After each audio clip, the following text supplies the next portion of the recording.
métier à moi, en fait, ça va être de désassembler et de réassembler diverses parties du moteur. Par exemple, dans le cas d'une absorption volatile ou d'une absorption de tout corps étranger au moteur, on va être amené à faire différentes vérifications, comme une endoscopie, et on va regarder si sur son passage, l'objet absorbé n'a pas détérioré soit une aube, soit un bout d'un carter ou tout autre élément du moteur.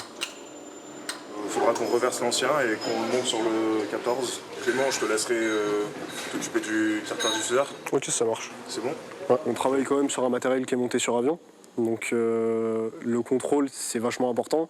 À chaque fois qu'on fait une tâche, on se contrôle soi-même et on demande à un personnel extérieur à l'équipe dans laquelle on est de venir contrôler aussi. Le but de chaque équipe, ça va être de sortir les moteurs, de les finir le plus rapidement possible pour que le moteur soit monté sur avion et que l'avion soit prêt à effectuer sa mission dans les plus brefs délais. On envoie quand même des avions dans les airs, c'est pas anodin. On survole des populations, on envoie des équipages. Il y a quand même une notion de sécurité aérienne qui doit être bien intégrée par le mécanicien en question. Et pour moi, un bon mécanicien sera quelqu'un qui intègre bien déjà tous ces risques liés à la sécurité aérienne et quelqu'un qui soit complet, qui soit à l'écoute. Aujourd'hui, je commence sur moteur M88, donc le moteur du Rafale.